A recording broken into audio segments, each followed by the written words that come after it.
أعوذ بالله من الشيطان الرجيم. بسم الله الرحمن الرحيم.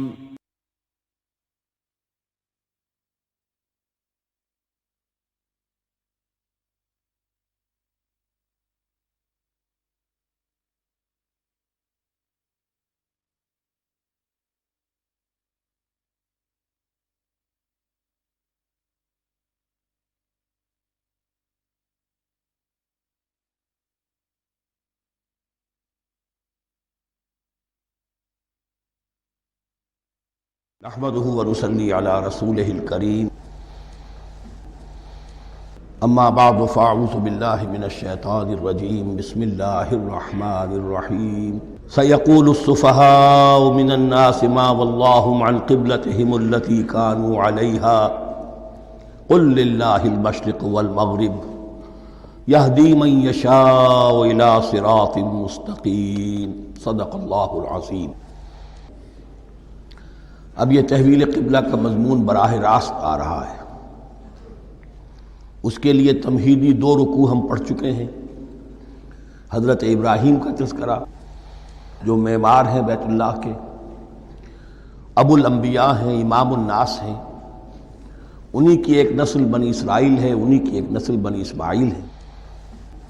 ان کا دین کیا تھا، اس کی بنیاد کیا تھی، انہوں نے اور خود ان کے پوتے حضرت یعقوب نے اپنی اولاد کو کس بات کی وصیت کی تھی، اب وہ اولاد مختلف پگڈنڈیوں پر چل کر کہاں کہاں پہنچ چکی ہے، یہ سارا پس منظر ہے اصل میں اس تحویل قبلہ کے لیے۔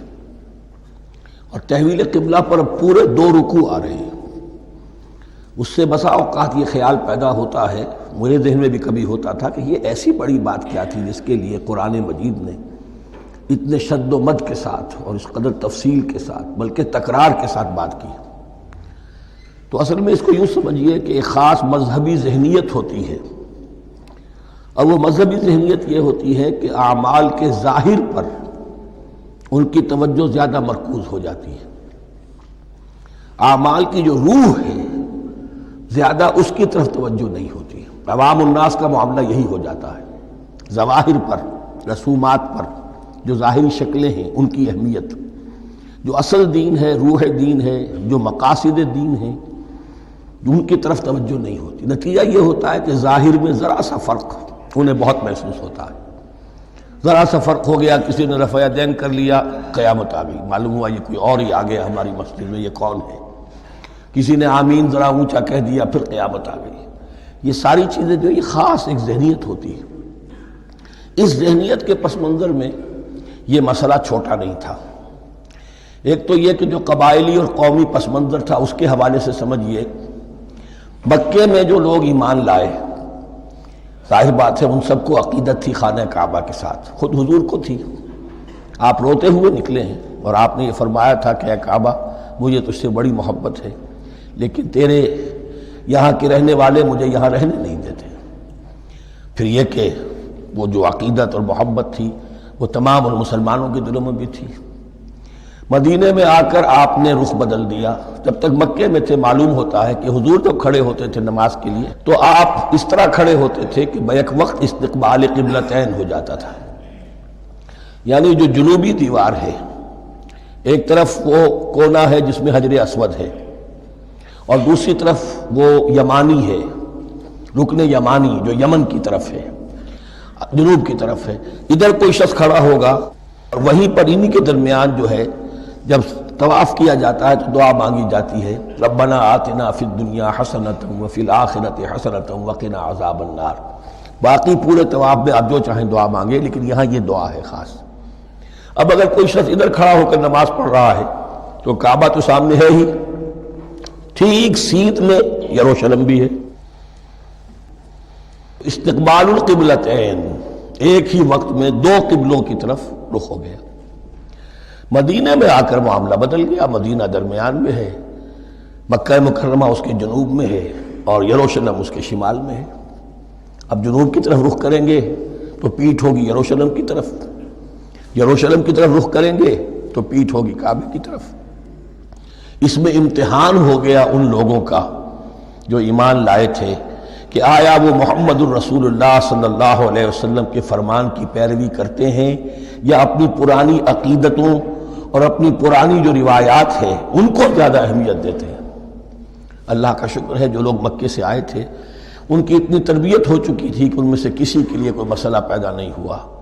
اقبال کا وہ مصرع پھر سنا رہا ہوں، بمصطفیٰ برساں خیش را کے دی ہماوست، اگر بہو نہ رسیدی تمام بولا بیست۔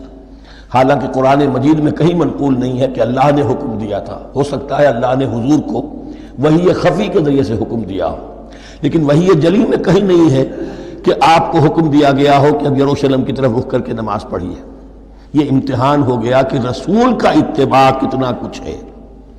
اب جب یہ حکم آیا، اب امتحان ہو گیا جو مدینے میں رہنے والے جو ایمان لائے تھے ان کا، اس لیے کہ یہاں یہودی بھی تھے، بعض ان میں سے ایمان لائے، عبداللہ ابن سلام رضی اللہ تعالیٰ عنہ تھے، ان کو علماء میں سے تھے، لیکن جو اور دوسرے لوگ تھے وہ بھی زیر اثر تھے یہود کے علماء کے، ان کے دل میں بھی یروشلم کی عظمت تھی۔ اب جب انہیں رخ کرنا پڑا تو یہ ان کے ایمان کا امتحان ہو گیا۔ تو یہ بڑا امتحان تھا اس میں کہ جو سب کے لیے مثبر تھا، اور مسلمانوں میں سے بعض لوگوں کے دلوں میں یہ خیال بھی پیدا ہوا ہوگا اگر اصل قبلہ یہ تھا تو ہم نے اب تک جو نمازیں پڑھی ہیں وہ تو پھر ہم نے غلط اس پر پڑھی، ہماری اتنی سالوں کی، کسی کو ایمان لائے ہوئے 10 برس ہو گئے، ہماری ان نمازوں کا کیا بنے گا؟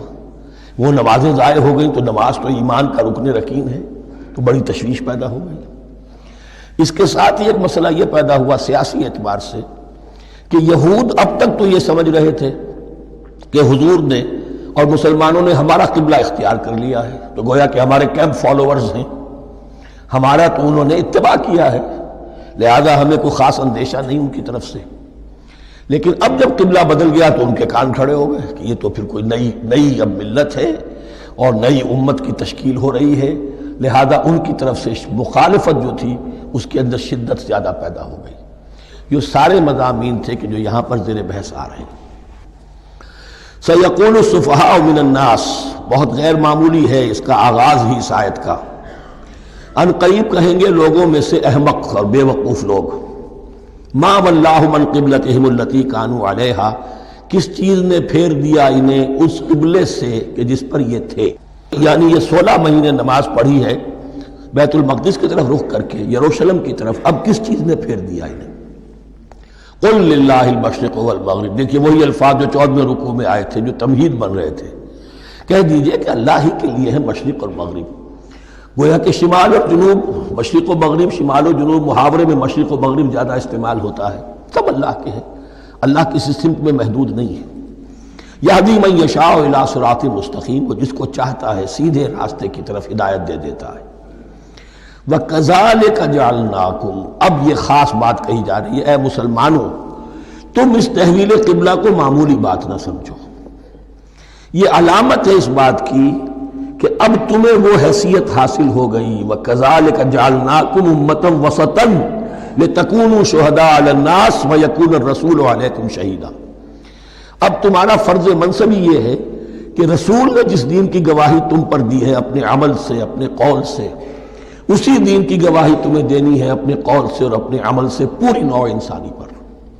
اب تم لنک بن گئے ہو، اب تک نبوت کا سلسلہ جاری تھا، ایک نبی کی تعلیم ختم ہوئی، بگڑ گئی، تحریف ہو گئی، غائب ہو گئی، دوسرا نبی آ گیا، پھر کوئی تیسرا آ گیا، چلے آ رہے، لہذا ہر دور کے اندر اب وہ جو معاملہ تھا تسلسل کے ساتھ چل رہا تھا، اب یہاں نبوت ختم ہو رہی ہے محمد الرسول اللہ صلی اللہ علیہ وسلم پر، تو نوع انسانی تو ختم نہیں ہو رہی، ابھی قیامت تو نہیں آئی ہے، اب آگے لوگوں کو تبلیغ کرنا، ان تک دین پہنچانا، ان پر حجت قائم کرنا، ان کا احقاق حق اور ابطال باطل کا فریضہ سر انجام دینا، یہ کون کرے گا؟ تو پہلے تو ہمیشہ اللہ کی طرف سے وہی جبریل لائے اور نبی کے پاس آ گئے، نبی نے لوگوں کو سکھا دیا۔ اب یہ کہ اللہ سے جبریل لائے محمد کے پاس، محمد نے سکھایا تمہیں، اور تمہیں سکھانا ہے پوری نوع انسانی کو، تو تم اب وہ درمیانی لنک ہو۔ وَكَذَلِكَ جَعَلْنَاكُمْ أُمَّةً وَسَطًا لِتَكُونُوا شُهَدَاءَ عَلَى النَّاسِ وَيَكُونَ الرَّسُولُ عَلَيْكُمْ شَهِيدًا، یہ مضمون زیادہ کھلے گا چل کر سورہ حج کی آخری آیات میں۔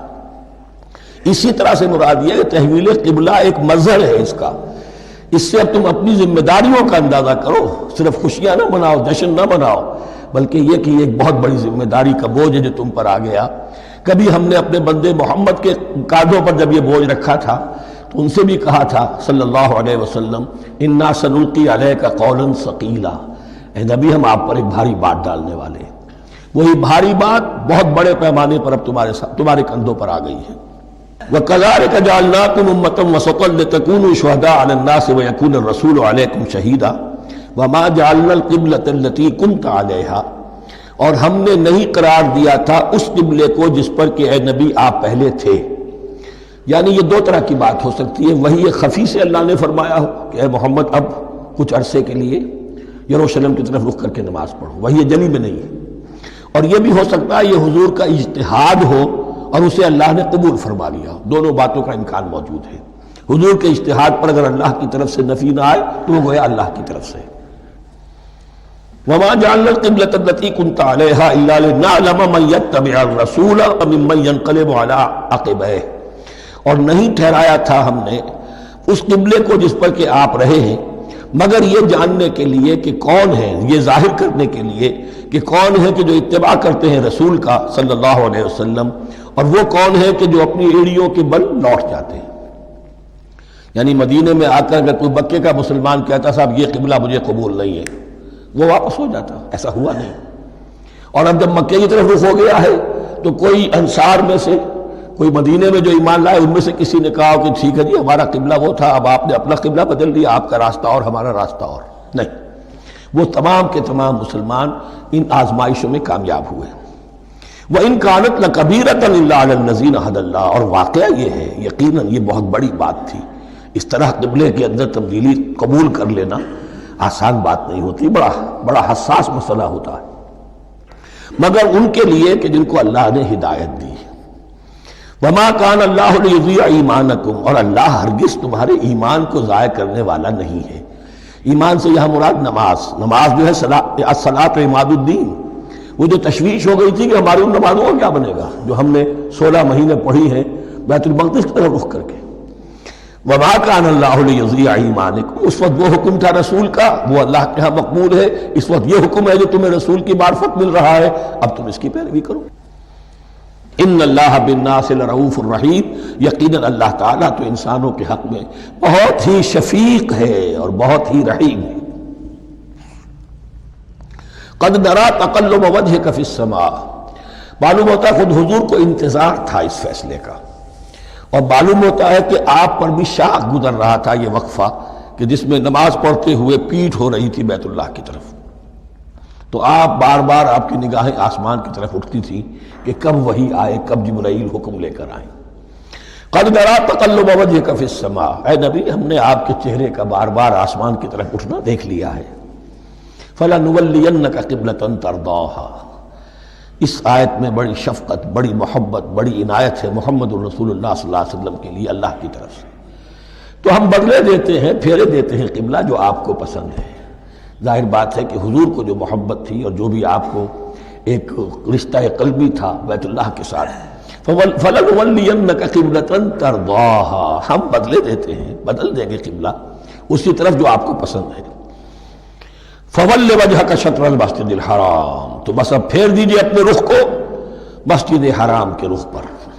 وَحَيْثُ مَا كُنْتُمْ، اور مسلمانوں جہاں کہیں بھی تم ہو، مدینے میں ہو یا کہیں اور ہو، مغرب میں ہو، شمال میں ہو، جنوب میں ہو، کہیں ہو، فَوَلُّوا وُجُوهَكُمْ شَطْرَهُ، تو اپنا چہرہ نماز میں اسی کے رخ پر پھیرو۔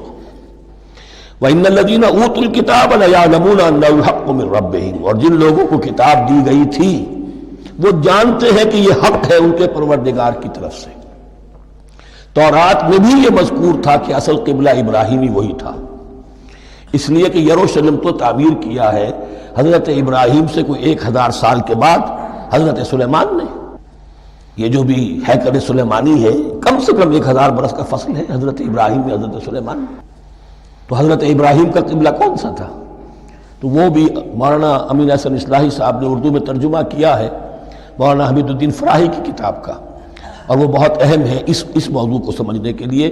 بہت سے مسلمان مفسرین نے بھی اس میں ٹھوکر کھائی ہے۔ ان الذین اوتوا الکتاب لیعلمون انہ الحق من ربہم وما اللہ بغافل عما یعملون، اور اللہ غافل نہیں ہے اس سے کہ جو وہ کر رہے ہیں۔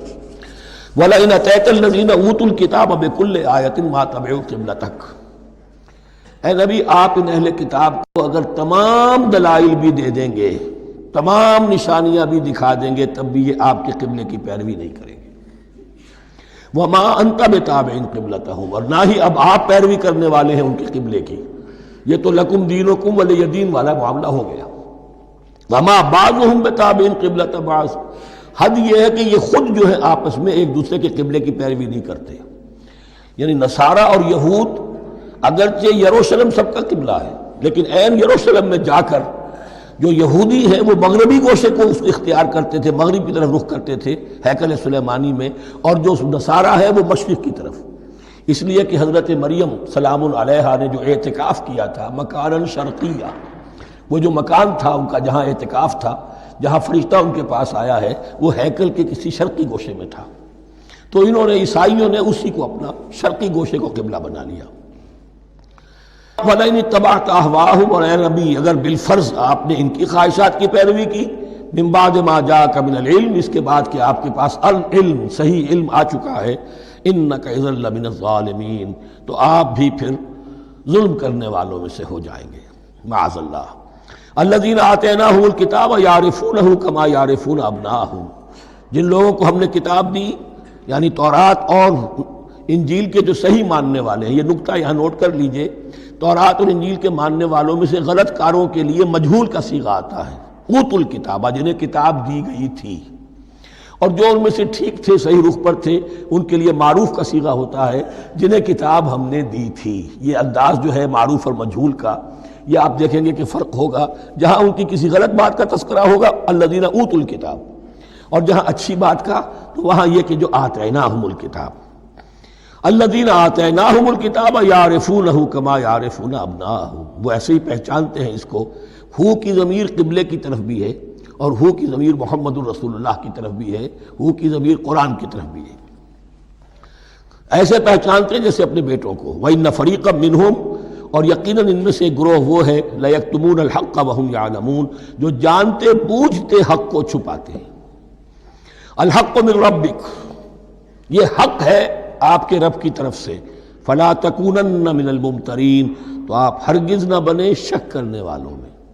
یہ حضور سے خطاب ہو رہا ہے، اور حضور کی وساطت سے اصل میں ہر مسلمان سے خطاب ہو رہا ہے۔ یہ بات ان سے کہی جا رہی ہے کہ اس میں کوئی شک اپنے پاس بتانے دو، یہ تو حق ہے تمہارے پروردگار کی طرف سے۔ وَلِكُلٍّ وِجْهَةٌ هُوَ مُوَلِّيهَا، ہر ایک کے لیے ہم نے ایک رخ معین کر دیا جس کی طرف کہ وہ رخ کرتا ہے۔ فَاسْتَبِقُوا الْخَيْرَاتِ، تو مسلمانوں تمہارے لیے ایک رخ تو ہم نے معین کر دیا بیت اللہ کا، ایک باطنی رخ کیا ہے؟ نیکیوں میں ایک دوسرے سے آگے بڑھنے کی کوشش کرو۔ ایک ہے ظاہر، نماز کا ظاہر ہے، آپ نے قبلے کی طرف رخ کر لیا ہے، آپ نے وضو کیا ہے۔ ایک نماز کا باطن ہے، خشوع ہے، خضوع ہے، حضور قلب حاصل ہے، رقت ہے، معلوم ہے کس کے سامنے حاضری ہے۔ اسی طریقے سے قبلہ ایک تو یہ ہے جو کہ کعبہ ہے، بیت اللہ ہے، ایک یہ فاستبقوا الخیرات، تم ہر نیکی کے اندر ایک دوسرے سے آگے بڑھنے کی کوشش کرو۔ اینما تکونوا یأتی بکم اللہ جمیعا، جہاں کہیں بھی ہوگے اللہ تم سب کو لے آئے گا، جمع کر دے گا۔ ان اللہ علی کل شیء قدیر، یقیناً اللہ تعالی ہر چیز پر قادر ہے۔ ومن حیث خرجت فول وجهک شطر المسجد الحرام، اور جدھر سے بھی آپ کا نکلنا ہو، کہیں سفر کریں، کہیں بھی جائیں، تو آپ اپنا رخ پھیر دیجئے مسجد حرام کی طرف۔ وَإِنَّهُ لَلْحَقُّ مِن رَبِّكَ، اور یہ یقیناً حق ہے آپ کے رب کی طرف سے۔ وَمَا اللَّهُ بِغَافِلٍ عَمَّا تَعْمَلُونَ، اور اللہ غافل نہیں اس سے کہ جو تم کر رہے ہو۔ یہاں بظاہر جو ہے کلام حضور سے ہے، اصل میں مسلمانوں سے خطاب ہے بواسطہ محمد صلی اللہ علیہ وسلم۔ وَمِنْ حَيْثُ خَرَجْتَ فَوَلِّ وَجْهَكَ شَطْرَ الْمَسْجِدِ الْحَرَامِ وَحَيْثُ مَا كُنْتُمْ فَوَلُّوا وُجُوهَكُمْ شَطْرَهُ، اور دیکھو جہاں بھی تم نکلو اپنا رخ کرو مسجد حرام کی طرف۔ امریکہ میں جاؤ تب بھی رخ ہوگا مسجد حرام کی طرف، روس میں جاؤ رخ تمہارا ہوگا مسجد حرام کی طرف۔ وَحَيْثُ مَا كُنْتُمْ، اور اے مسلمانوں جہاں کہیں بھی تم ہو، فَوَلُّوا وُجُوهَكُمْ شَطْرَهُ، تو اپنے چہروں کو پھیر دو اسی کے رخ پر۔ لِأَلَّا يَكُونَ لِلنَّاسِ عَلَيْكُمْ حُجَّةٌ، تاکہ نہ رہے لوگوں کے پاس تمہارے خلاف کوئی دلیل۔ اب اس بات کو سمجھ لیجئے کہ چونکہ تورات میں لکھا ہوا تھا کہ نبی آخر الزمان کا قبلہ کعبہ ہوگا، اگر حضور یہ قبلہ اختیار نہ کرتے تو علماء یہود حجت قائم کرتے مسلمانوں پر کہ دیکھو تورات میں تو یہ لکھا ہے اور انہوں نے وہ اختیار نہیں کیا. تو یہ گویا کہ ان کے اوپر اتمام حجت بھی ہو رہا ہے اور قطع عذر بھی ہو رہا ہے، ان کی حجت کی جڑ بھی کٹ رہی ہے. الا الذین ظلموا منہم، سوائے ان میں سے ان کے جو ظالم ہیں، اعتراض کرنے کے لیے لاکھ انہوں نے پھر بھی ہیلے بہانے بنائی لینے ہیں. فلا تخشوہم، تو اے مسلمانوں ان سے نہ ڈرو، واخشونی، مجھ سے ڈرو. وَلِأُتِمَّ نِعْمَتِي عَلَيْكُمْ، اور یہ جو تحویل قبلہ ہوئی ہے اور محمد الرسول اللہ صلی اللہ علیہ وسلم کی بعثت کی بنیاد پر ایک نئی امت کو شکل دی جا رہی ہے اور اسے اب امامت الناس سے سرفراز کیا جا رہا ہے، وراثت ابراہیمی اب اسے منتقل ہو گئی ہے. یہ اس لیے ہے وَلِأُتِمَّ نِعْمَتِي عَلَيْكُمْ، اپنی نعمت میں تم پر اس کا اتمام فرما دوں، مکمل کر دوں. وَلَعَلَّكُمْ تَهْتَدُونَ، اور تاکہ تم ہدایت یافتہ بن جاؤ. کما ارسلنا فیکم رسولا، جیسے کہ ہم نے بھیج دیا ہے تم میں ایک رسول. اب یہ دعا ابراہیم و اسماعیل یاد کر لیجئے. ربنا وبعث فیہم رسولا منہم یتلو علیہم آیاتک ویعلمہم الکتاب والحکمت ویزکیہم. اب گویا کہ وہاں تو دعا تھی اور یہ 3000 سال کے بعد اس دعا کا ظہور ہو رہا ہے بعثت محمدی کی شکل میں. کما ارسلنا فیکم رسولا منکم، جیسے کہ ہم نے بھیج دیا ہے تم میں رسول اپنا تم ہی میں سے. یتلو علیکم آیاتنا، وہ تلاوت کرتا ہے تم پر ہماری آیات. ویزکیکم، تمہیں پاک کرتا ہے، تزکیہ کرتا ہے تمہارا. ویعلمکم الکتاب والحکمہ، اور تمہیں تعلیم دیتا ہے کتاب و حکمت کی. ویعلمکم ما لم تکونوا تعلمون، اور تمہیں تعلیم دے رہا ہے ان چیزوں کی جو تمہیں معلوم نہیں تھی. یہاں ایک نقطہ بڑا اہم ہے، حضرت ابراہیم اور اسماعیل کی دعا میں جو ترتیب تھی یہاں اللہ نے اس کو بدل دیا ہے. وہاں کیا تھا؟ تلاوت آیات، تعلیم کتاب و حکمت، پھر تزکیہ. یہاں کیا ہے؟ تلاوت آیات، پھر تزکیہ، پھر تعلیم کتاب و حکمت. اب ظاہر بات ہے کہ حضرت ابراہیم حضرت اسماعیل نے جو بات کہی وہ بھی غلط تو نہیں ہو سکتی، لیکن ہم یہ کہہ سکتے ہیں کہ اس کی امپرووڈ فارم یہ ہے جو اللہ تعالیٰ کی طرف سے دی گئی، اس لیے کہ تزکیہ مقدم ہے. اگر نیت صحیح نہیں ہے تو تعلیم کتاب و حکمت مفید نہیں ہوگی بلکہ گمراہی میں اضافہ ہوگا. نیت کج ہے تو گمراہی بڑھتی چلی جائے گی. اور تزکیہ کا حاصل کیا ہے؟ نیت درست ہو جائے، اخلاص، نحن لہ مخلصون. اگر یہ نہیں ہے تو جتنا پڑھو گے، جتنے بڑے عالم ہوگے، شیطان بھی بن سکتے ہو. بڑے بڑے فتنے عالموں نے اٹھائے ہیں. یہ جو دین اکبری تھا یا دین الہی تھا، اکبر کے تو باپ دادا کو کبھی خیال نہیں آ سکتا تھا اس کا. یہ پٹی پڑھانے والے کون تھے؟ ابو الفضل اور فیضی جیسے علماء، بہت بڑے علماء. اسی طرح غلام احمد قادیانی، اس کو اصل میں جو بھی پٹیاں پڑھائی ہیں وہ تو پڑھائی حکیم نور الدین نے، جو بہت بڑا عالم تھا، اہل حدیث عالم تھا. تو در حقیقت بہت بڑا عالم ہوگا، اگر اس کی کج ہو گئی نیت تو اتنا ہی بڑا فتنہ اٹھا دے گا.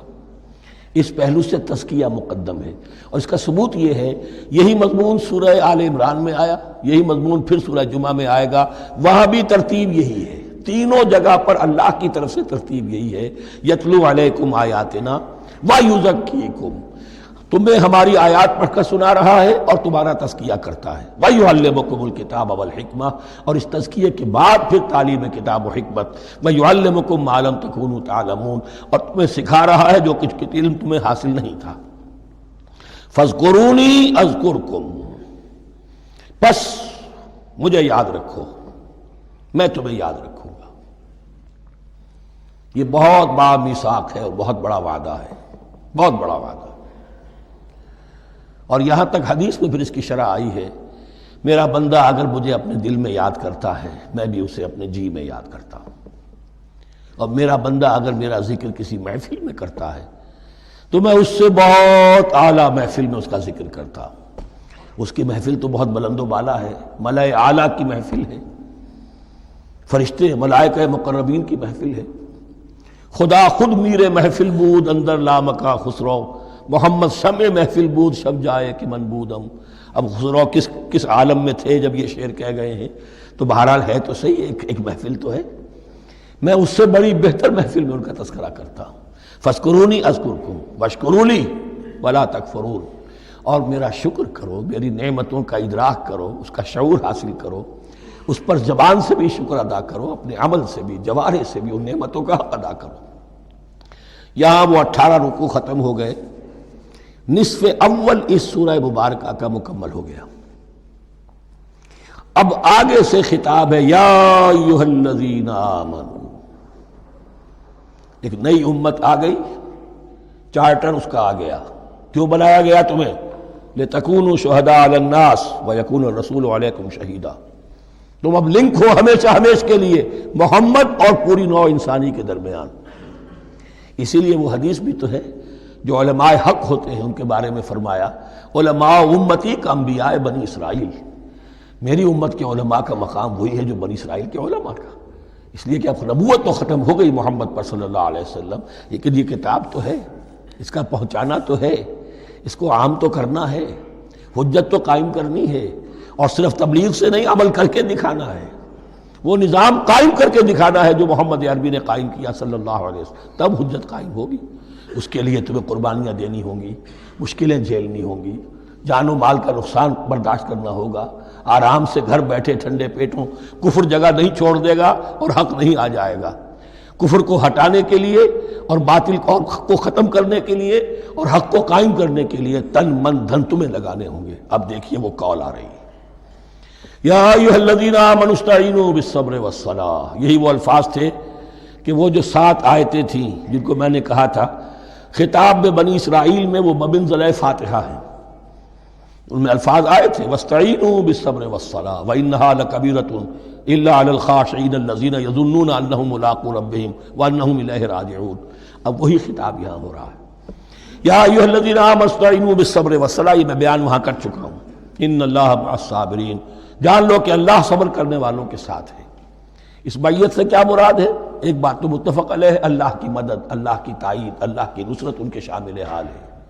باقی یہ کہ اللہ تعالیٰ جہاں کہیں بھی ہم ہیں ہمارے ساتھ ہے، کس طرح ہے یہ ہم نہیں جانتے، لیکن یہ فرمایا اس نے کہ میں تو تمہاری دگے جان سے بھی زیادہ قریب ہوں۔ وَلَا تَقُولُوا لِمَنْ يُقْتَلُ فِي سَبِيلِ اللَّهِ أَمْوَاتٌ، اب پہلے ہی قدم پر قتل کی بات آ گئی۔ شرط اول قدم این است کہ مجنون باشی، پہلا قدم یہ ہے جانے دینے کے لیے تیار ہو جاؤ۔ وَلَا تَقُولُوا لِمَنْ يُقْتَلُ فِي سَبِيلِ اللَّهِ أَمْوَاتٌ، مت کہو ان کو کہ جو اللہ کی راہ میں قتل ہو جائیں مردہ، وہ مردہ نہیں ہے، بل احیاء، وہ زندہ ہے، وَلَٰكِن لَا تَشْعُرُونَ، لیکن تمہیں اس کا شعور نہیں ہے۔ شہداء جو اللہ کی راہ میں قتل ہو جائیں ان کے لیے یوم آخر تک کا انتظار نہیں ہے، ان کی براہ راست جنت میں داخلہ ملتا ہے۔ قیل ادخل الجنہ قال یا لیت قومی یعلمون بما غفر لی ربی وجعلنی من المکرمین، وہاں تاخیر نہیں ہے، لہذا وہ تو زندہ ہیں۔ یہی مضمون پھر آئے گا سورہ آل عمران میں اور زیادہ نکھر کر، وَلَنَبْلُوَنَّكُمْ بِشَيْءٍ مِّنَ الْخَوْفِ وَالْجُوعِ۔ اب یہ ہے کہ پہلے سے دکھا دیا، اللہ تعالیٰ دھوکہ نہیں دینا چاہتا۔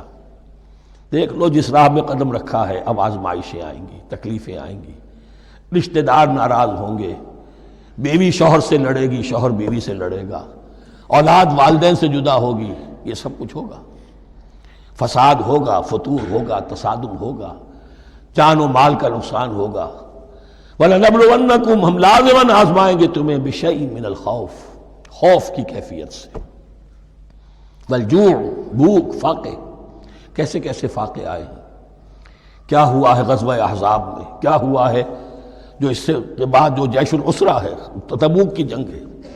وَنَقْصٍ مِّنَ الْأَمْوَالِ وَالْأَنفُسِ وَالثَّمَرَاتِ، اور نقصانات ہوں گے مالی بھی جانی بھی، اور ثمرات۔ اب ثمرات یہاں دو معنی دے رہا ہے، چونکہ مدینے والوں کی جو تھی اصل جو ان کی معیشت تھی وہ زرعی تھی، پھل، خاص طور پر کھجور، یہ ان کی پیداوار تھی، جسے آج کل آپ کہتے ہیں کیش کراپ جو ہے ان کی، وہ یہ تھی۔ اب ایسا بھی ہوگا کہ فصل تیار کھڑی ہے، اگر اسے اتارا نہ کھجور سے تو ضائع ہو جائے گی، اور ادھر سے تبوک کا حکم آ گیا نکلو اللہ کی راہ، یہ ساری فصل ضائع ہو جائے گی۔ امتحان ہو گیا کہ نہیں؟ اور اس کے علاوہ ایک اور ہے اس کا مفہوم، انسان کچھ بہت محنت کرتا ہے، جد و جہد کرتا ہے، کیریئر بناتا ہے، اپنا ایک مقام بنا لیتا ہے اس کیریئر میں، اس پروفیشن میں، اس راستے پر آتا ہے تو کچھ اور ہی شکل اختیار کرنی پڑتی ہے۔ وہ تجارت کے زمانے میں جو محنت کی تھی، وہ کیریئر کو اب جمانے میں جو محنت کی تھی، وہ سارا کا سارا معاملہ جو ہے وہ کھو کر پھر اس وادی میں آنا پڑتا ہے۔ وَلَنَبْلُوَنَّكُمْ، یہ بھی ثمرات ہیں نا، محنت کے ثمرات۔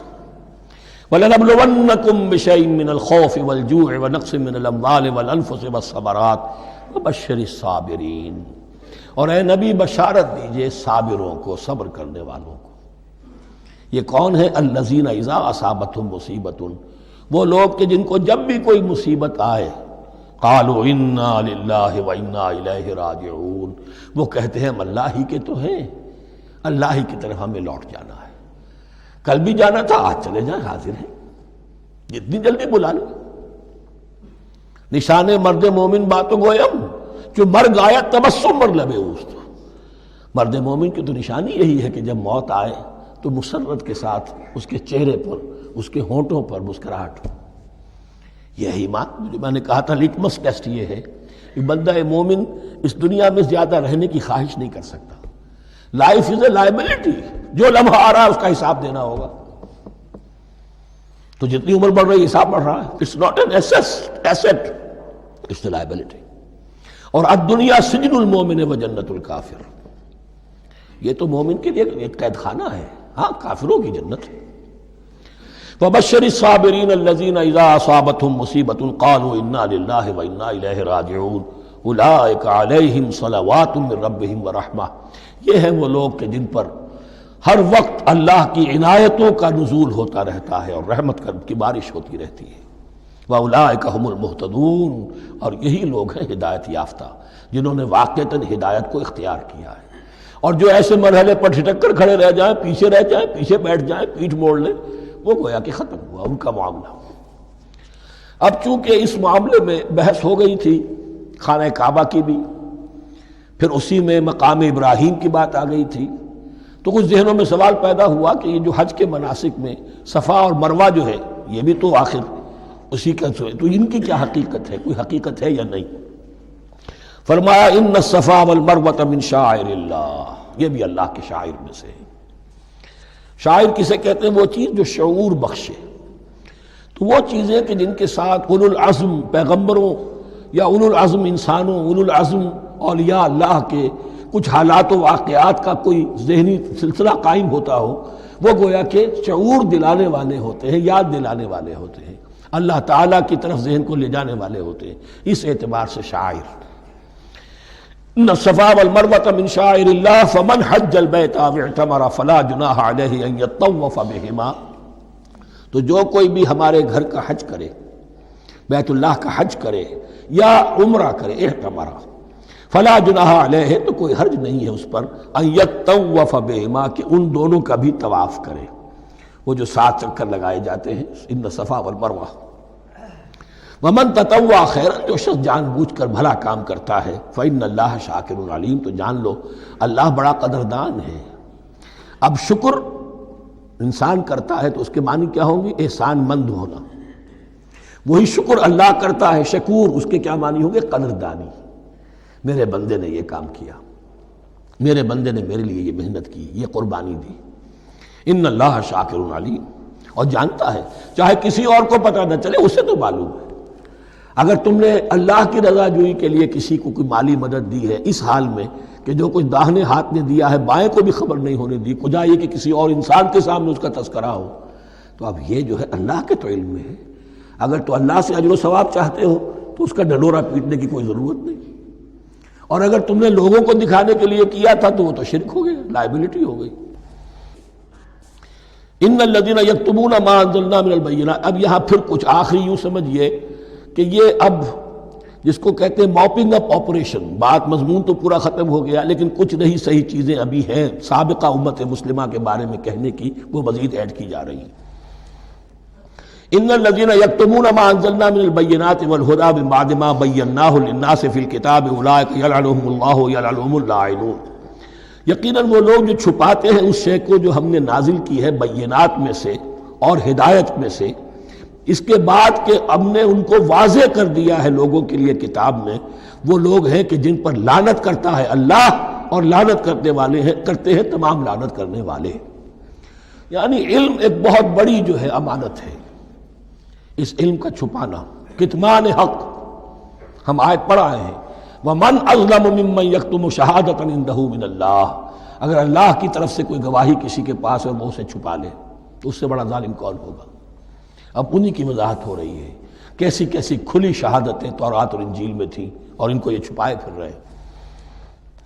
ان الذين يكتمون ما انزلنا من البينات والهدى من بعد ما بيناه للناس في الكتاب اولئك يلعنهم الله ويلعنهم اللاعنون الا الذين تابوا واصلحوا وبينوا، سوائے ان کے کہ جو توبہ کریں، رجوع کریں اور اپنی اصلاح کر لیں اور اب واضح کریں وہ شے کہ جو انہوں نے چھپائی ہوئی تھی اسے ظاہر کریں۔ فاولئک اتوب علیہم، تو ان کی توبہ میں قبول کروں گا اور ان کی طرف میں نگاہ التفات میں اپنی پھر ان کی طرف متوجہ کر دوں گا۔ وَأَنَا التَّوَّابُ الرَّحِيمُ، اور میں تو ہوں ہی توبہ کا قبول کرنے والا اور رحم فرمانے والا۔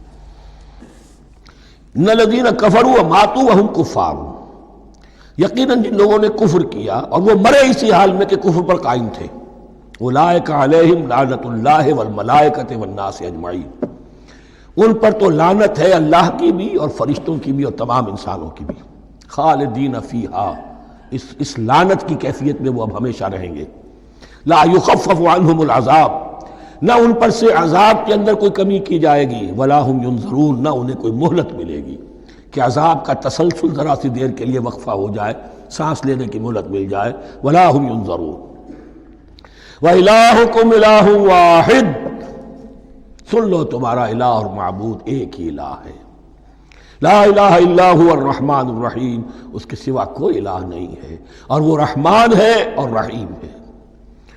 اب جو آیت آ رہی ہے اس کے پڑھنے سے پہلے ایک بات سمجھ لیجئے کہ یہ جو اب 22 رکوعوں کا مضمون ہم پڑھ رہے ہیں، مجھے یہ بات آج شروع میں واضح کرنی چاہیے تھی، اس میں ترتیب کیا ہے۔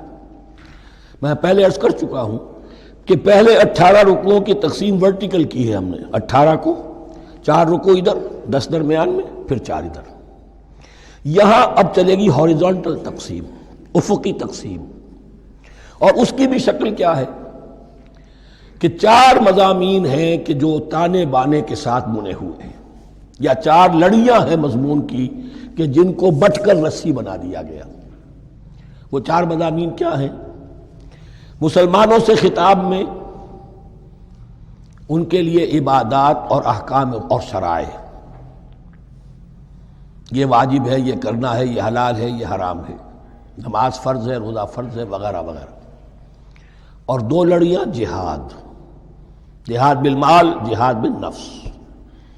جہاد بالنفس کی آخری انتہا قتال ہے، جہاں انسان نقد جان ہاتھ پر رکھ کر، ہتھیلی پر رکھ کر میدان میں حاضر ہو جاتا ہے۔ جو جنگ میں گیا اس نے اپنے آپ کو موت کے لیے پیش کر دیا، بچ کر آ جائے تو بونس ہے۔ اس اعتبار سے یہ 4 جڑیں۔ شریعت کو 2 حصوں میں تقسیم کیجئے، عبادات اور پھر بقیہ احکام شریعت، معاملات، جن میں خاص طور پر شوہر اور بیوی کا تعلق جو ہے وہ سب سے اہم ہے۔ لہذا اس صورت میں آپ دیکھیں گے تفصیلی احکام آئیں گے آئلی قوانین کے ضمن میں۔ دوسری طرف جہاد بالمال یعنی انفاق، اللہ کی راہ میں خرچ کرنا، اور جہاد بالنفس جس کی آخری منزل قتال۔ اب یہ 4 لڑیاں اس طرح سے ہیں، فرض کیجئے ایک لال لڑی ہے، ایک پیلی ہے، ایک نیلی ہے، ایک ہری ہے، ان کو بٹ دیا گیا ہے۔ جب ایک طرف سے دیکھیں گے تو کٹا پھٹا نظر آئے گا، رنگ لال نظر آیا، پھر پیلا نظر آیا، پھر نیلا نظر آیا، پھر ہرا، پھر لال، پھر نیلا، پھر پیلا، پھر ہرا۔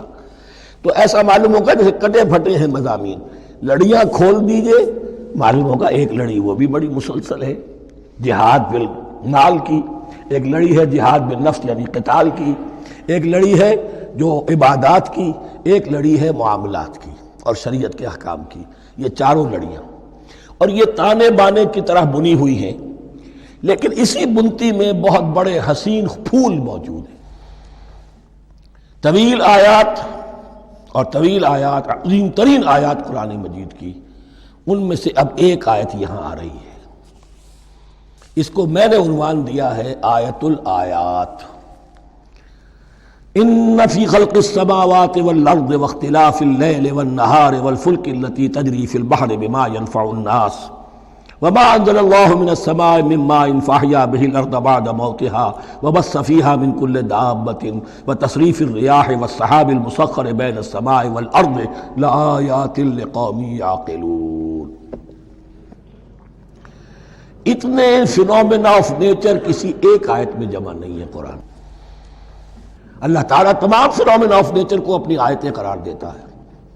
آسمان اور زمین کی تخلیق، رات اور دن کا الٹ پھیر مختلف جگہوں پر، اور یہ جو ستارے ہیں اور یہ جو بھی نباتات ہیں زمین کی، ان میں سے آیتیں ہی آیت۔ لیکن ان آیت الآیات کو جس طرح یہاں ایک آیت میں سمویا ہے، یہ حکمت کا ایک بہت بڑا پھول ہے، بہت بڑا پھول جو ان چار لڑیوں کی بنتی کے اندر آ گیا ہے۔ یقیناً آسمان اور زمین کی تخلیق میں اور رات اور دن کے الٹ پھیر میں اور اس جہاز میں یا کشتی میں جو چلتی ہیں سمندر میں یا دریاؤں میں، وہ سامان لے کر جو لوگوں کو نفع دیتا ہے، بما ينفع الناس وما انزل اللہ من السماء من ماء، اور اس پانی میں کہ جو اللہ نے اتارا ہے آسمان سے، فاحیا به الارض بعد موتها، اور پھر اس سے وہ زندہ کر دیتا ہے زمین کو اس کے مردہ ہو جانے کے بعد۔ بے آب و گیا زمین پڑی تھی، بارش ہوئی ہے، اسی میں سے روئیدگی آ گئی ہے۔ وَبَثَّ فِيهَا مِن كُلِّ دَابَّةٍ، اور یہ تمام حیوانات اور چرند اور پرند جو اس کے اندر پھیلا دیے گئے ہیں۔ وَتَصْرِيفِ الرِّيَاحِ، اور یہ ہواؤں کا چلنا جو ہے، کبھی پروا چل رہی ہے، کبھی پچھمی چل رہی ہے، کبھی مشرق سے آ رہی ہے، کبھی مغرب سے آ رہی ہے، تصریف الریاح ہے۔ وَالسَّحَابِ الْمُسَخَّرِ بَيْنَ السَّمَاءِ وَالْأَرْضِ، اور ان بادلوں میں کہ جو معلق کر دیے گئے آسمان اور زمین کے درمیان۔ لَآيَاتٍ لِقَوْمٍ يَعْقِلُونَ، ان سب میں آیات ہیں، نشانیاں ہیں ان لوگوں کے لیے جو عقل سے کام لیں۔ ان کو دیکھو اور ان کے خالق کو، مدبر کو پہچانو۔ آیات ہے، اور ان کے آیات کے پہچاننے کا جو عملی نتیجہ نکلنا چاہیے، اور جس کو عام طور پر لوگ نہیں پہنچ پاتے جس تک، اب اگلی آیت میں اس کا تذکرہ ہے۔ نتیجہ تو نکلنا یہ چاہیے کہ پھر محبوب اللہ ہی ہو، شکر اسی کا ہو، اطاعت اسی کی ہو، عبادت اسی کی ہو۔ جب سورج میں کچھ نہیں، یہ تو اللہ نے اس کو بنایا ہے، یہ حرارت جو ہے اللہ نے دی ہے، چاند میں کچھ نہیں، ہوائیں چلانے والا کوئی وہی تو ہے۔ تو اب کسی شے کے لیے کوئی شکر نہیں، کسی شے کے لیے کوئی عبادت نہیں، کوئی ڈنڈوت نہیں، کوئی سجدہ نہیں، بلکہ صرف اللہ کے لیے، اور وہی مطلوب و مقصود بن جائے، وہی محبوب ہو۔ لا محبوب الا اللہ، لا مقصود الا اللہ، لا مطلوب الا اللہ۔ جن لوگوں کی یہاں تک رسائی نہیں ہو جاتی، وہ لوگ کسی اور شے کو اپنا محبوب و مطلوب بنا کر اس کی پرستی شروع کر دیتے ہیں۔ خدا تک نہیں پہنچے، اپنے نفسی کو معبود بنا لیا، جو یہ کہے کر رہے، معبود تو ہو گیا۔ ارأیت من اتخذ الہہ ہواہ، اپنے قوم کو معبود بنا لیا، قوم کی برتری کے لیے اور قوم کی سربلندی کے لیے جانے بھی دے رہے، وطن کو معبود بنا لیا۔ اس حقیقت کو علامہ اقبال نے سمجھا ہے، اس دور کا سب سے بڑا بت وطن ہے۔ اس دور میں میں اور ہے، جام اور ہے، جم اور، ساقی نے بنا کی روش لطف و ستم اور، تہذیب کے آزر نے ترشوائے صنم اور، مسلم نے بھی تعمیر کیا اپنا حرم اور، ان تازہ خداؤں میں بڑا سب سے وطن ہے، جو پیرہن اس کا ہے وہ مذہب کا کفن ہے۔ نیشنلزم، ٹیریٹوریل، وطنی قومیت، وطن کی جے، یہ معبود بنائے بیٹھے۔ تو اب یہاں سنیے، وَمِنَ النَّاسِ، اور لوگوں میں سے کچھ ایسے بھی ہیں، مَن يَتَّخِذُ مِن دُونِ اللَّهِ أَندَادًا، جو اللہ کو چھوڑ کر کچھ اور چیزوں کو اس کا مد مقابل بنا دیتے ہیں۔ وطن کو بنا لیا، قوم کو بنا لیا، ہیومنزم، انسانیت، نوع انسانی، ہم اس کے خدمتگار ہیں، ہم اس کی بہتری کے لیے کام کر رہے ہیں، یہ بھی ایک معبود بن گیا۔ اور سب سے گھٹیا انسان وہ ہے کہ اپنے ہی حسن کا دیوانہ بنا پھرتا ہوں، اپنا ہی نفس ہے، اسی کے گر چکر لگا رہا ہے، وہی حریم ہے اس کا، وہی حرم ہے اس کا، اور وہ طواف کر رہا ہے اپنے نفس کا، تو وہ بھی تو اس کا ایک معبود ہے۔ لوگوں میں سے وہ بھی ہیں کہ جو اللہ کو چھوڑ کر کسی اور چیز کو اس کا مد مقابل بنا دیتے ہیں۔ یحبونہم کحب اللہ، اور ان سے محبت کرنے لگتے ہیں جیسی کہ اللہ سے کرنی چاہیے۔ یہ فلسفہ ہے اصل میں، ہندی میں سے آدرش کہتے ہیں، عربی میں نصب العین، انگلش میں آئیڈیل۔ ہر باشعور انسان کسی شے کو اپنا آئیڈیل بناتا ہے اور اس سے پھر محبت کرتا ہے، اس کے لیے جیتا ہے، اس کے لیے مرتا ہے۔ قربانیاں دیتا ہے، ایثار کرتا ہے، قوم کے لیے قربانی، وطن کے لیے قربانی، فلاح کے لیے قربانی، خود اپنی ذات کے لیے قربانی۔ یحبونہ کحب اللہ، یہ سارے کام تو اللہ کے لیے کرنے کے تھے۔ جیو اللہ کے لیے، مرو اللہ کے لیے، محبت اس سے کرو۔ ان صلاتی و نسکی و محیای و مماتی للہ رب العالمین۔ تم نے اپنی یہ ساری نسبتیں کسی اور شے کے ساتھ وابستہ کر دی، تم نے اللہ کا مد مقابل تراش لیا۔ می تراشت فکر ما ہر دم خدا بندے دیگر، رست از یک بند تا افتاد در بندے دیگر۔ انسان معبود تراشتا رہتا ہے اپنے ذہن سے، اور ان کے لیے محبت کرتا ہے، جانیں دیتا ہے، قربانیاں دیتا ہے۔ وَمِنَ النَّاسِ مَن يَتَّخِذُ مِن دُونِ اللَّهِ أَندَادًا يُحِبُّونَهُمْ كَحُبِّ اللَّهِ، یہ مضمون بھی سورہ حج میں زیادہ واضح ہوگا۔ وَالَّذِينَ آمَنُوا أَشَدُّ حُبًّا لِلَّهِ، پھر یہ لٹمس ٹیسٹ کا لفظ میری زبان پر آ رہا ہے، اور جو لوگ واقعتاً صاحب ایمان ہوتے ہیں ان کی شدید ترین محبت ہوتی ہے اللہ کے ساتھ۔ اگر یہ نہیں ہے، اگر یہ نہیں تو بابا پھر سب کہانیاں ہیں۔ کوئی شے اللہ سے زیادہ محبوب ہو گئی وہ تمہاری معبود ہے، تم نے اللہ کو چھوڑ دیا، چاہے وہ دولت ہی ہے۔ تعس عبد الدینار و عبد الدرہم، ہلاک اور برباد ہو جائے درہم و دینار کا بندہ۔ نام عبد الرحمن ہے، حقیقت میں عبد الدینار ہے۔ دینار آنا چاہیے، حرام سے آئے، حلال سے آئے، جائز سے آئے، ناجائز سے آئے، تو معبود اللہ نہیں ہے، معبود دینار ہے۔ ہندو نے یہ کیا کہ لکشمی دیوی کی ایک مورتی بنا کر پوجنا شروع کر دیا۔ یہ لکشمی دیوی اگر ذرا مہربان ہو جائے گی دولت آ جائے گی۔ ہم نے کہا ہٹاؤ اس درمیان کے لنک کو، سیدھے ہی دولت کو کیوں نہ پوجو، پیٹرو ڈالر کو پوجو، ڈالر کو پوجو، ترک وطن کرو، ماں باپ کو چھوڑو یہاں سے سکتا ہوا کہ مر رہے ہیں اور کوئی ان کا بیٹا اور ان کی بیٹی ان کے پاس نہیں۔ کس لیے؟ ڈالر۔ کون معبود ہوا؟ وَمِنَ النَّاسِ مَن يَتَّخِذُ مِن دُونِ اللَّهِ أَندَادًا يُحِبُّونَهُمْ كَحُبِّ اللَّهِ وَالَّذِينَ آمَنُوا أَشَدُّ حُبًّا لِلَّهِ وَلَوْ يَرَى الَّذِينَ ظَلَمُوا إِذْ يَرَوْنَ الْعَذَابَ أَنَّ الْقُوَّةَ لِلَّهِ جَمِيعًا، اور کاش کہ دیکھ لیتے یہ لوگ جو اس شرک میں اور اس گناہ میں مبتلا ہیں، ظلم شرک کے معنی، جب وہ دیکھیں گے عذاب کو اور یہ بات واضح ہو جائے گی کہ قوت تو ساری کی ساری اللہ کے ہاتھ میں ہے، کسی کے پاس کچھ نہیں۔ وَأَنَّ اللَّهَ شَدِيدُ الْعِقَابِ، اور یہ کہ اللہ سزا شدید العذاب، اللہ سزا دینے میں بہت سخت ہے۔ اس وقت آنکھ کھلے گی تو فائدہ کیا ہوگا؟ اب آنکھ کھلے تو فائدہ ہے۔ اِسْتَبَرَّأَ الَّذِينَ اتُّبِعُوا مِنَ الَّذِينَ اتَّبَعُوا، اب انسانی معاشرے کے اندر یہ ہوتا ہے، کچھ لوگ ہوتے ہیں لیڈر لوگ جو اپنے پیچھے لوگوں کو لگا لیتے ہیں، چاہے ڈیماگوگز ہوں، چاہے مذہبی جو ہے وہ مسندوں کے والی ہوں، اپنے پیچھے لگاتے ہیں، اور ان کے پیچھے لگنے والے جو ہیں وہ یہ سمجھتے ہوئے ان کی عزت بھی ہے، ان کا احترام بھی ہے، ان کے نیچے دبے بھی ہوئے، ان کا پیچھے پیچھے چلتے ہیں۔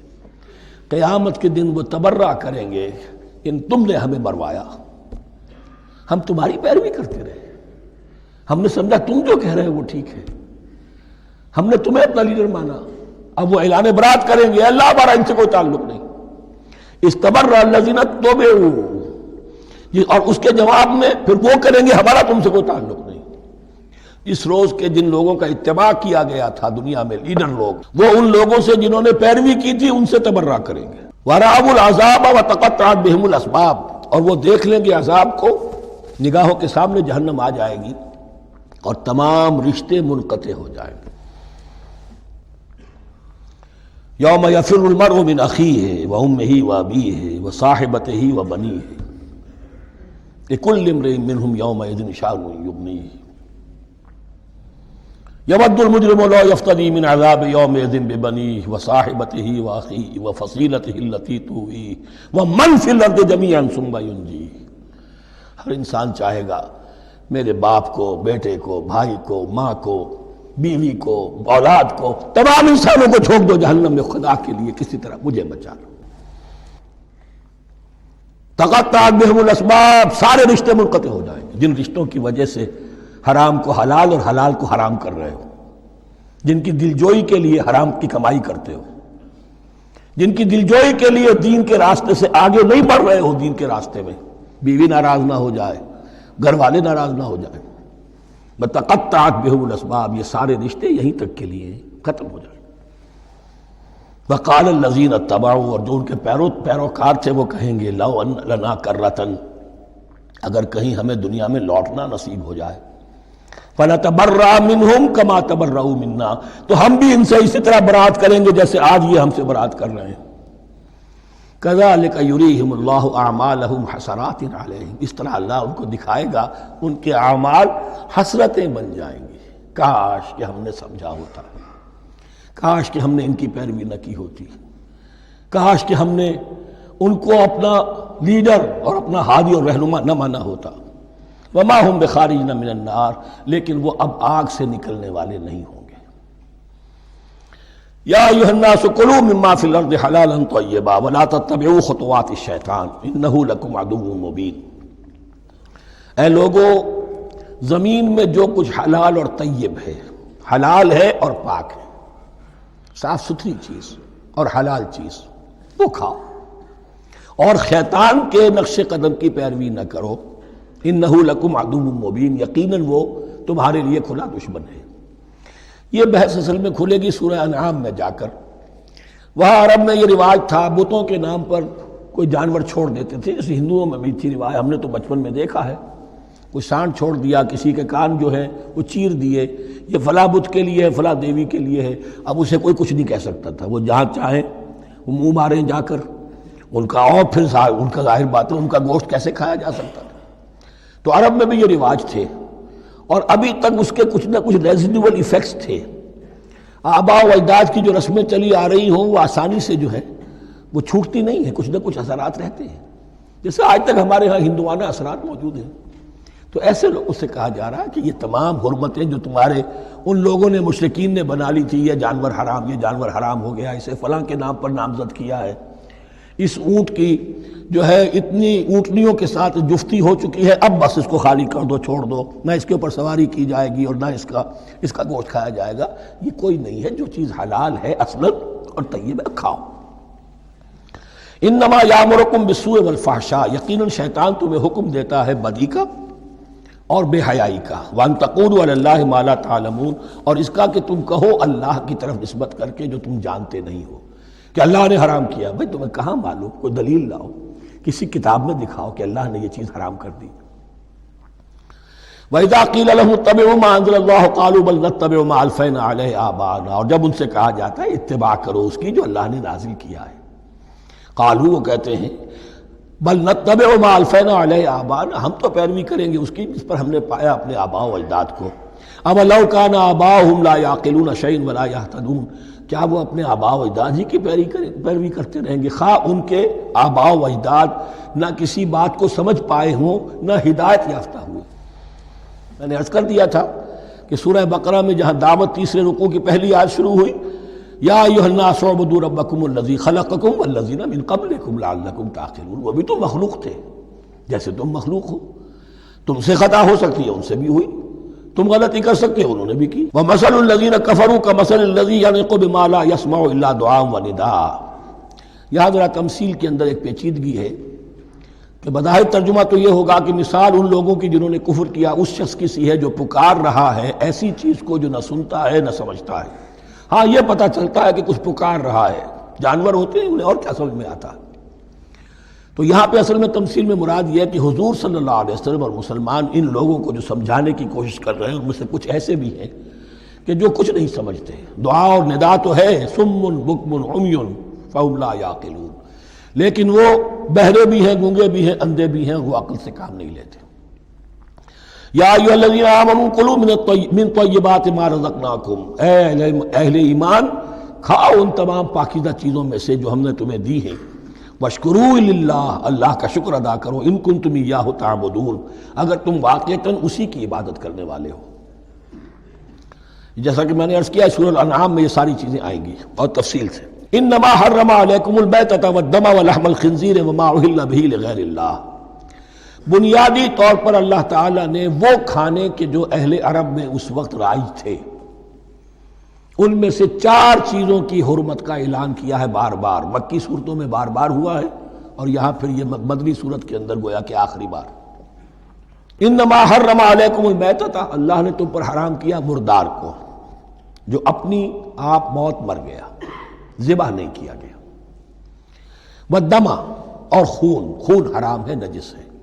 اسی لیے جو ذبح کرنے کا ہمارا طریقہ ہے وہ یہ ہے کہ صرف گردن کو کاٹا جائے تاکہ اس میں شریانے وغیرہ کٹ جائے اور اکثر جو ہے خون جسم کا نکل جائے۔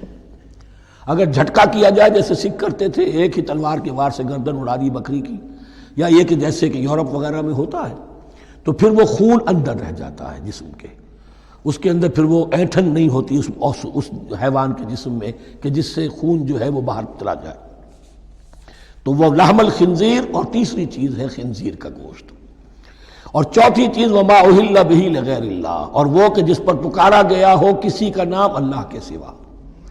اب اس میں ایک چیز تو یہ ہے کہ جسی شے کو ذبح کرتے ہوئے کسی بت کا، کسی دیوی کا، کسی دیوتا کا تذکرہ کیا، وہ تو حرام مطلق ہو ہی گیا، اس کا گوشت کھانا حرام مطلق ہے۔